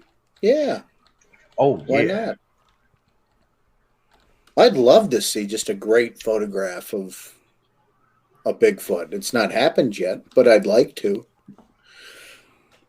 I don't know. I think I've seen one, a good photograph, but it's not definitive enough. So I've taken some terrible video. Yeah, that's always going to be the thing, though. Like, what would be accepted as video or photo evidence? Would anything in today's world be accepted as that? Because no, that's the problem. Yeah, maybe 30 years ago. And even then it's going to come out. I mean, look, we had a film come out in 1967 that went out under a lot of scrutiny too, and that wasn't definitive enough. No, and I agree, it's not definitive enough. As many people will argue, and hell, Sean, when I, and Mr. May, we were getting ready to battle with Cal Korff. Yeah. And he ducked out of that thing pretty quick, didn't he? Yeah. He said, well, I'll do an hour. Here's another thing, the X Zone years. Yep. And to Rob's point, Rob didn't believe that Patterson film was real. Right. I agree. But he was always at least, and by the way, Rob McConnell took a bad fall. He's oh no, sent some good vibes out his way. He shattered his hip and had some surgeries. He's going to be off the air. They're doing rotating hosts, I think, taking over for him for a while. Yeah. And for people who don't know Rob McConnell, the X Zone Radio, that's kind of like the Coast to Coast AM of Canada. Yeah, big deal up there. Good show too. Nice guy, hell of a nice guy. And I'm sorry to hear that. But yeah, I remember the original thing was, we're going to debate Cal Korff. Okay, cool. But then he didn't want to do that. And it's probably a good thing because he kept saying he was a colonel in the Israeli Special Services. Yeah. And as it turned out, the Israeli Special Services was a security guard company. And Rob gave him the boot. Yeah. Rob said, you're not going to be on this program anymore. And gave him the boot. Yeah. So there is, and then there was the infamous George Norrie booting Tom Biscardi. Yeah. Well, that was the bug story, right? No, that was the story, Stagecoach, Nevada. Okay. Yeah. Bugs they all run together. Yeah, Bugs was the guy who supposedly shot them. Yes. And I think Biscardi eventually hooked up with Bugs. I'm not having a stroke. I have a neck pain here, just in case anybody's worrying about me twitching out. I'm not going to, I'm okay. I'm just... Well, we only got 30 more minutes of this. Believe it or not, that's how quick this show has gone. We've been at this for an hour and a half already. Okay, I found a listing that says interdimensional Yowie Australia 1936, but I can't blow it up because I'm not signed into Pinterest. I don't have an account there. Oh yeah. Interdimensional Yowie. Yeah, that's probably as far as I'm going to go. All right. I'm sorry, quick witty. That may be. I'm not really impressed with it. But okay, hang on. There are some that I like and some that I don't like. I don't really like that one. Hold the phone, guys. Hold the phone. Sure. Hold the phone. Squatch-D is on the job. That could just be the title is throwing people off. Interdimensional Yowie from 1936. Okay. We need like a telephone hotline down here. Just raise some money. Folks, call this number. Oh, that right there? I think we found the picture, Quick Witty. Are we looking at that thing in the background there? Like, did people see me point? Well, yeah, the one I saw had like highlighted. Oh, Quick Witty says, yeah, I don't agree with the title, but is this do we have the correct picture? That thing's awfully stoic for a... Yeah. What happened to his right leg? I mean, the kids are awfully stoic, too. Yeah. Are there kids? I thought that was John Green for a second. Look at it. It looks like him. It sure does. Was coronavirus a thing? Because this kid over here looks like he's wearing a mask. Uh-huh. Debunked. Right there. This was taken last week at a Chuck E. Cheese. And we're only kidding, Quick Witty. Yeah. Not against you. Yes. You know, we ought to create a segment every week. The fly-by-night analysis. Yes, this was taken at a Chuck E. Cheese in New Windsor, Ontario. If we're looking, are we looking over on the left-hand side of the screen to be the that big mast with like the grass in front of it on that front of that log thing they're sitting on? Yeah. See, I could see I can pareidoll you out some big shoulders and some big muscular arms. But it's got a tiny head. And then little bitty head. Little bitty. And that kind of like arm, a fat guy in a little coat. Fat guy in a little coat. And is that its legs? Is it sitting on the log behind him, you think? Hang on. Hold on a second. Hold on. It's got some scrawny legs. Hold on. Looks like it's hang on. I'm going to do a quick photo analysis on this. You guys talk. Commiserate. Hang on. Yeah, well, to me, it looks like it could be either standing up or sitting down. If those were its legs, they're kind of scrawny. Yowie taking a dump in front of those visitors at the Chuck E. Cheese. He's got the spread going on there. I'm just telling you. I gotta say it is interesting though. I have. Thank you, Quick Witty. I have not seen that. This is the first time I've seen it. It is thought provoking because there's something there.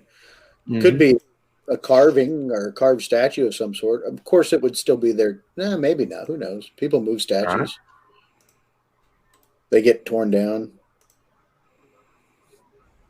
I hear clicking going on. Oh, yeah. I'm doing my photo analysis. Gotcha. Steve's analyzing the photograph. Cool. We're going to make up our George Bush words here. Strategery. Analyzing. Strategery. This is another thing that I love about doing our show because, these guys from the audience come in and they got stuff and they pop up things like this one. I've never even seen this before. And it's from 1936. Yeah. Never seen it either. Thanks for sharing. It's interesting. Like, we're joking about it, but obviously it's interesting enough for us to even make jokes about it. If it was that bad, I just would have given it a thumbs down and said, next. Yeah. But it was interesting. Oh, hang on. Hey, get out of my iCloud. Okay. God, everybody, it's amazing the amount of shit on the web everybody wants money for. Yeah, right. What happened to the good old day just to get a free thing? Says Steve Kulls before he moves his shows to OnlyFans next week. $5 a click. There we go. It's the Zowie and the Yowie. Okay. Yeah.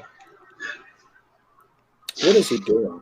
I feel like this is going to be like Oh well, Steve has got this like secret software for photos and stuff. I'm trying to read his face. Like, is this going to be a comedy thing? Is this going to be some filters? Like, it's a surprise. I can't believe we let that. There we go. We've got some really good comments over here in the chat. I can't. David Winter says, "Wowie zowie, baby, you're so fine." But more lyrics, please. Keep the song going. Yeah, Jeff Thomas has got the good one here. It's not the size of the head that matters. It's the zowie and the yowie. Okay, I love it. Kind of figured out what's going on with this picture here. Kind of figured it out. Quickly says it was very deep in the brush of Australia where they took that picture. That's interesting. Out of the Chuck E. Cheese. We stand corrected. Yeah.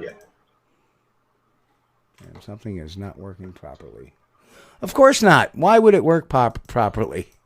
And we just promoted all this, good talk about StreamYard, and here it is turned into a. We're kidding. I don't want to be the reason Steve gets kicked off StreamYard. I'll never live it down.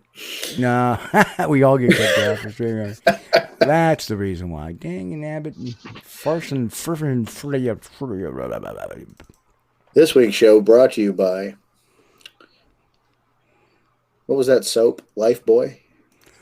For crying out loud. Oh, yeah, I remember that.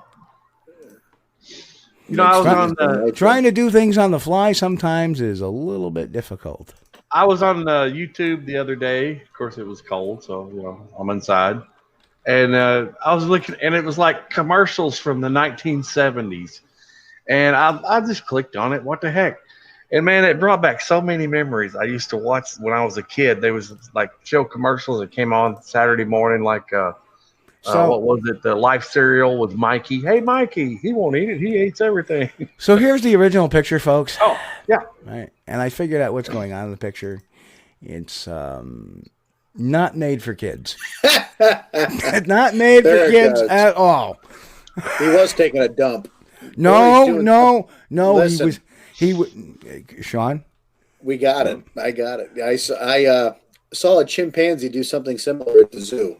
During a and what the hell that was was it not with a good Mac? time.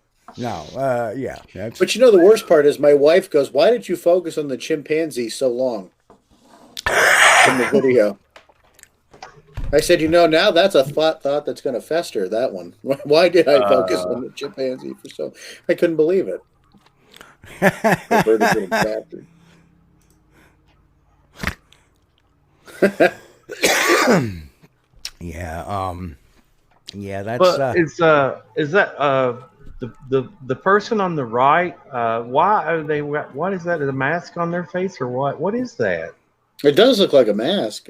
It does. No, is actually, there a pandemic going on there? Okay, so here's what the interesting thing I see here. To me, it looks like there is some superimposition on the photo. And this is the reason why I say that. If you follow this line, it goes straight through the kid. Through his torso? And it comes on. See that? Yeah.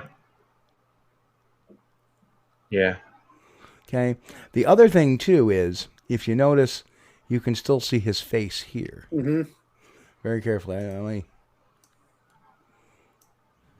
Right? Yeah, you can see the jawline. And then why is there a straight line in here? Because it looks like to me, see this line? Goes right through the guy. Pixels there, you think? Right through the line, right? See, and then there's some washing here. Yeah. But you see another line that goes straight through this and through that. And so what we're seeing here is a Yowie urinating on two tourists. Follow that stream all the way back to the center. What I see is one of two things happening. If the photo really is from the 30s, which one of them may be, but this is two separate pictures. Now, whether they were impressed on one another in the film development, because sometimes old-time photos, that can happen. What I think is that the kids got dropped in somehow. Because, what's this on his lap? It just doesn't seem like, where's his arm? Well, what's going on here? Obviously, they're time travelers. Yeah, obviously. I mean, something is really weird about this photo to me. Looking at the lines, it looks like to me they're sitting on a log. What's this in the guy's armpit? Another interesting point. What is that? What we're looking at is two pictures, and I think these people were superimposed in it somehow. It is really light over there to the right. It really is. Yeah. Right. And that anytime there's that much brightening in a photo, it can be done just to try to smooth out where they've stuck something on there. It's sunny exposure, but you can't explain why this line goes straight through. You can't explain why this line kind of follows right on through. I'm going to try to explain what these lines are. Yeah. You can't explain what this is. You can't explain what this That's is. a knee. How does this tree wrap around his leg if this is actually a tree? But it continues on. It's an anaconda. Yeah, it looks manipulated. Well, if I get some extra time this week, I'm going to download a really good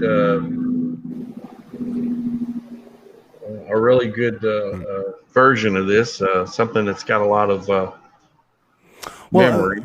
And quick witty, I guess you wouldn't see what you're saying. We're saying because sometimes if you get fixated on a picture, but you can see this line. What's this? What is this structure here? But you follow this line, and you follow this line right here. And it seems, why is there a line here? What are these? What are these lines? And they are there. And if you can't see what I'm saying, is, it just seems really bizarre. And then we have this over here. Something doesn't seem right with it. That's just my opinion. And we'll take a little more analysis, in-depth analysis over the week. What that would suggest, the one on the left side was layered over the top of the one on the right, wouldn't it, Steve? Because you have some background lines that are like bleeding through the guy on the left.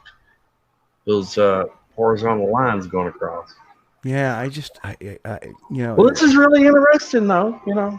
Something to look at. Never seen it before. Yeah. New to me. And then it's not a mask he's wearing. It's just, what is this over? And there's pixelation here. Why is that a straight line? You say, why is that a straight line? That's what I want to look for. There's a bunch of pixels around there. That's not good. But if something is kind of clone painted in, sometimes that will happen if somebody's sloppy with it. Just saying. Not saying that's the case, but just some of the things to look for. Yeah, just some things to look for. So.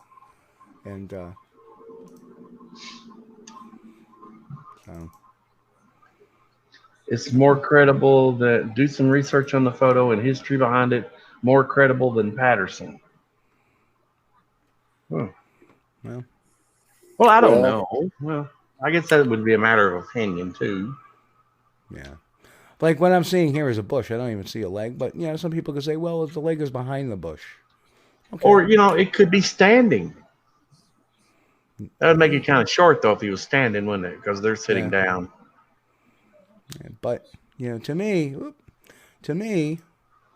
even our friendly neighborhood creature kind of reeks of, like, what are all these? Well, why is this similar to what we see over here? Or over here? Could be the tree. Could be the bush. Could be the bush. To me, it looks... Uh-oh. Stampede at the Bennett house. Here, guys. I didn't do it. Call off the dogs. Here. Have some chewy sticks, guys. Here. Wow, that shut them up fast. Listen, you heard one go, what? Come on, guys. Eat your chewy sticks. So, I don't know. This looks very... I don't think it proves anything. It's interesting. Interesting. Well, it's something. It is something to look at, and I thank you, Quick Witty, for bringing that to our attention. Yeah, we'll check it out. Sure enough. We can't always agree on everything. No, I mean you can't form an educated opinion and something in 5 minutes. Yeah. It takes a little research and a little study. Right, and like I say, I'm going to run it through all kinds of tests. I'm going to change the spectrums on the picture. Obviously, don't have the original. It's not a digital photo, obviously, if it was taken in the 1930s. But there's ways to find out if it is a digital photo. And we'll run it on an ELA test to see if there is some evidence of padding. Sometimes if a picture's been copied over and over again, that doesn't necessarily work. I am kind of keeping my hopes up given the file name of the picture. So we shall give it the college go. Oh, Jeff got something interesting here. Craig has a write-up on Cryptomundo from 2014. Oh, nice. Look at that. Yep. Very Way to cool. go, Jeff. All right. Hopefully Wool Heater will come through for us too here. In context. That's what we asked for, right? Yeah. Yeah, so, like I said, I can't look at something in a few minutes. And we will check the story out. Again, a story from the 30s, listen, Osman told a story in the 50s about what happened to him in the 20s, and that's even hard to confirm or deny. People will say, oh, Osman signed the affidavit, big deal. Who's going to prove it's a lie? Hey, John Kirk has done a lot of, work with the Osman story, and isn't convinced that, that Osman just wasn't a good old boy telling a tall tale. And, Right. I mean, and that story's been around forever. Yeah, maybe Osman didn't have a photo. No. It's moot. But, sometimes... It's still moot because, okay, it's kind of like this. I don't know the story behind it, so I'm going to have to research that. Yeah. Mm-hmm. If the story makes sense, if it sounds like it, like let's go back to the Bigfoot peeper photo. Remember the Bigfoot peeper photo, Sean? Where the guy had the Bigfoot looking in the window, and you look at his story saying how he filmed it for X amount of minutes, and then, oops, the video got burned up at his mom's house in a fire. So no video. But he got the pictures. He still had the pictures. Then after 10 minutes, his wife walks in and screams and runs out of the room and calls the sheriff's department. Doesn't say which sheriff's department. Doesn't say why she screamed. Okay, but mentions she's there. Well, if I'm telling you, I'm looking out the window at something, what's the first thing you do? Hey, honey, look at this. Yeah, you're calling somebody. And I say, what the hell's in my window? What? Right? Something's there. So yeah, something's there. So what does he do? After his wife screams, he puts the camera down and picks up his gun. Well, why are you picking up your gun now? You've been filming this thing, according to you, for 8 minutes, 10 minutes, whatever, and now you feel threatened to pick up a gun? It doesn't make sense. Psychologically, it doesn't make sense. If you're threatened, the first thing you're doing is picking up that gun. Honey, stay away from the window. We got a Bigfoot in the window. Yeah. Right? Not take a picture and go and say nothing. Makes no sense. Then what do we find out? We find out the guy actually lives in a city or a very heavily populated area. The picture, we can see the lights, from where he lives. We can see across the way in his yard, looking at the overhead shot. And then it turns out the guy is, lies about his name. He only gives his middle name and last name because if you run his first name and last name, you find out he's a convicted child molester. So, and then you got to wonder, well, why is he doing this? He says he owns property. He says he owns property. Turns out he doesn't own any property in Colorado. Where he says it is. So, about the Yowie thing here, Steve, before it gets very far away here, I looked at the article on Cryptomundo, and it's more or less Wool Heater's got a link to a video, and I'll watch that later. Yeah. But I noticed that the first comment below this, first response to the story was, "This is a hoax photograph. 2 different photographs has obviously been spliced together." What did I tell you? The first comment here is, kind of going the same direction we might be headed. Yeah. But And- you know that. and look again- at it, And again, I've been looking at photos that don't mean as they're part right. as part of my profession. Yeah. You know, trying to interpret, you know, minute detail such as shapes on currency to see what, you know, denomination of currency it is. Hey, So, I was I still mean- banking on the Yowie urinating on the tourists. That's what I was going with. So, That'd be interesting to look Sorry. into it. yeah. So- The Albert Osman story, though, I really liked that. And please, if somebody out there make a video of that, a movie, please do it. The Albert Osman movie, okay? Do that. It would be a good story for film. Yeah, or you know, movies. it would, but I have a lot of trepidation about it. Just because it you know, the fact that he was he was rolled up with all of his things, you know. That's kind of handy, isn't it? Yeah. Oh, I don't know. Well, maybe we'll talk about Osman. Maybe we'll, you know what? I'd love to get John Kirk on the show. Maybe we'll talk with John He'd Kirk. be the guy to do it, man. Right. Because he's the one that's been, you know, at least I've been following his work on the story, and it sheds another light. I guess the thing that sucks about being in the fields for so long is we grow up with these stories and we learn them and we love them, and then eventually that bubble gets bursted, Yeah. right? And then we're back to got to find something else to. You start latch doing the onto. deep dive on stuff, and then you're like, Yeah. oh, Well, see, the thing that I liked about it was all these really good observations that Albert Yeah. Osman made. And we're talking about, you know, a guy who was, you know, not really the academic type. I don't know what way to put it. He was like a hunter, trapper. He made his living that way.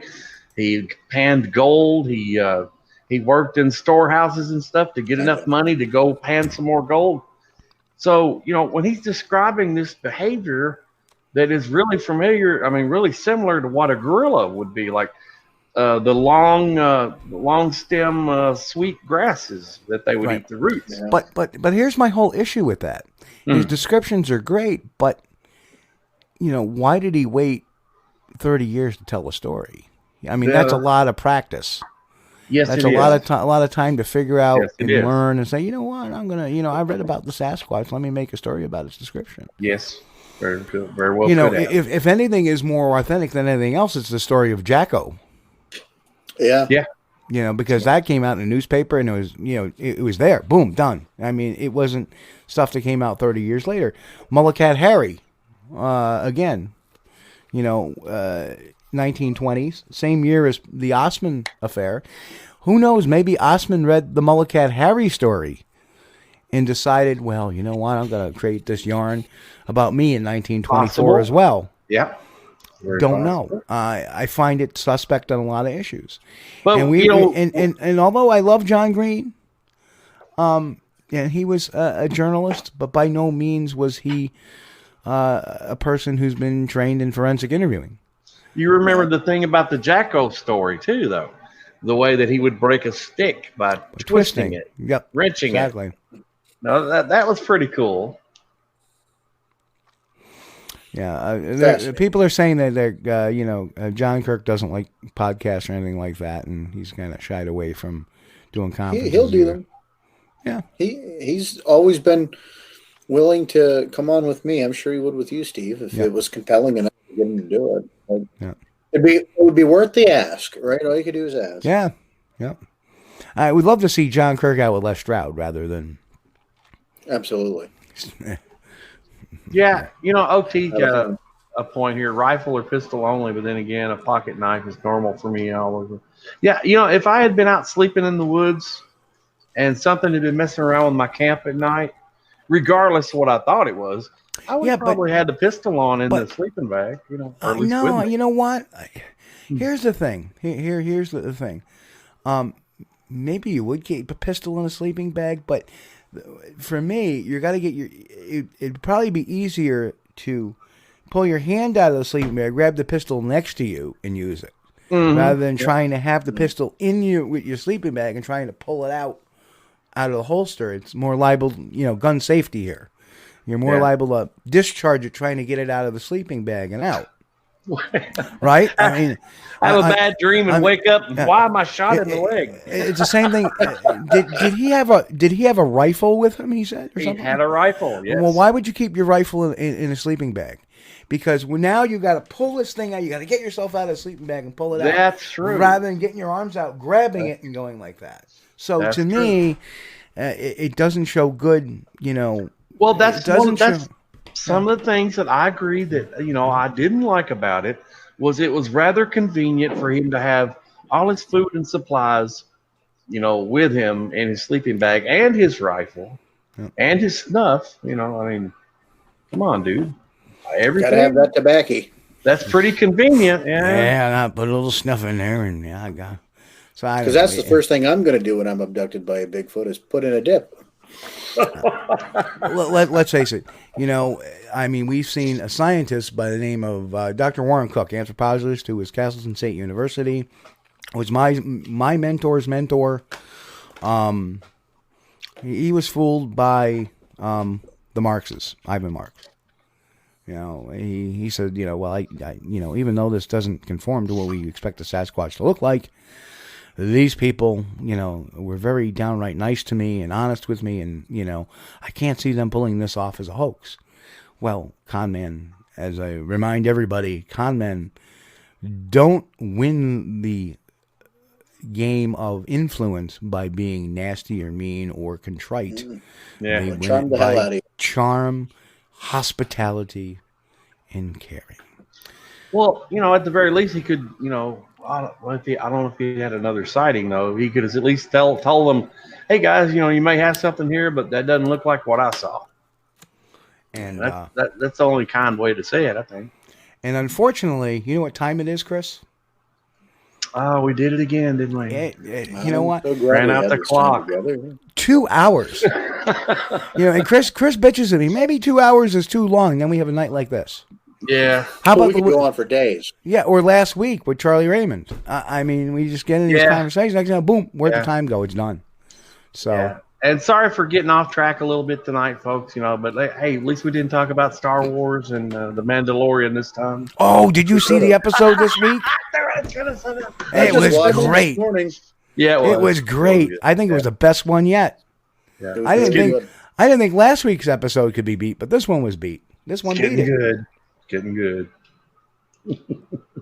Absolutely. I liked it a lot. And Nick says there may be a good reason that his rifle and kit were in a sleeping bag. His kit had been messed with the previous nights. I don't know. Well, it's true, too. Maybe he just had it for a quick getaway if he needed to. Who knows? Maybe he wanted to put it all together and run, not get jammed in it with his stuff and picked up and carried away. But you see, here's the thing, folks. Before if we run over a minute or so, that's fine. Here's the thing. I always say this.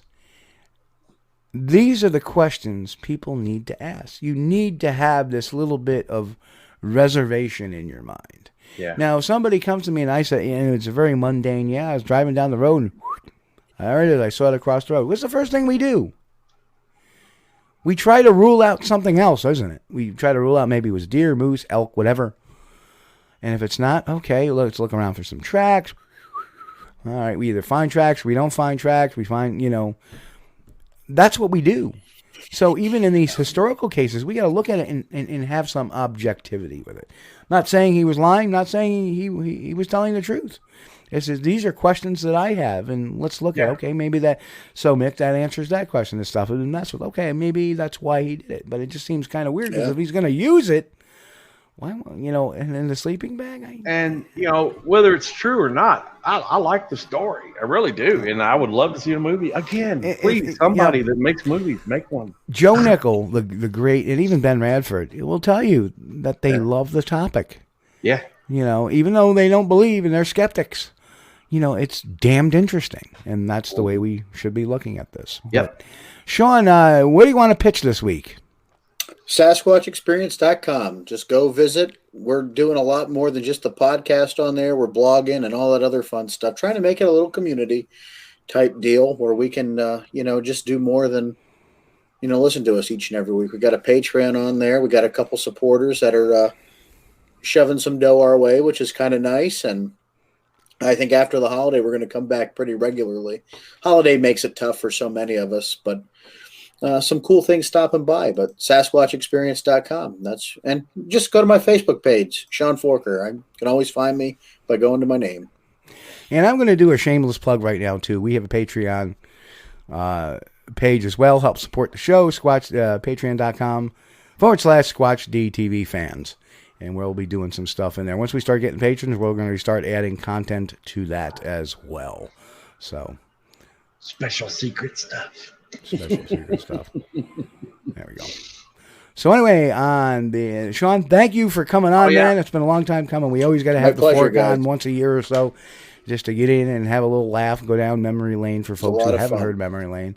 And boy, it's been a long, sordid journey. But I know we're a little over, Steve, but I want to thank Sean again for coming on. I always enjoy having you, Sean. Thank you. I want to thank all of our listeners and on the podcast, as well as those watching the video. We really appreciate you. If you're watching on YouTube for the first time, please hit the like, subscribe, and share button. You know, it helps promote the channel and it helps us. Thanks. Yep. And OT says he's wondering if Dr. Hart can answer. Well, Dr. Hart isn't here tonight, so I'm not sure. I think he actually mentioned that in the show, so you may want to watch that. He talks about chromosome 11, and he doesn't understand why they just used that one. So yeah. I think that was the 12 was busy. Yeah. Well, anyway, Sean, it's been a pleasure taking a trip down memory lane on a lot of this stuff. Thank you guys. I had a blast. Yeah, it was a lot of fun. All right, brother. So we're gonna be getting out of here. Sean, if you want to stay and chat for a second after the show, once we do the close, we'll be here. As Sean and I always, Chris and I always chat after the show for a little bit. So, folks, on behalf of me and everybody here at Squatch-D TV, have a wonderful, great, safe week. God bless and keep on squatching, folks. Mask up, social distance, wash your hands. Let's kick this virus's ass. Catch you all next week.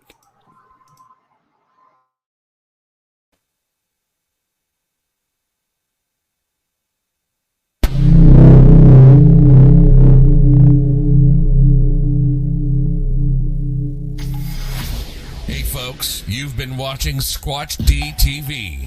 Join us each week, Sunday night at 9 p.m. Eastern, for the latest on the Bigfoot mystery. As always, we thank you for being our loyal viewers and encourage all to subscribe to our YouTube page at youtube.com/Steve Kulls. As always, have a great week. Stay safe. God bless. And keep on squatching.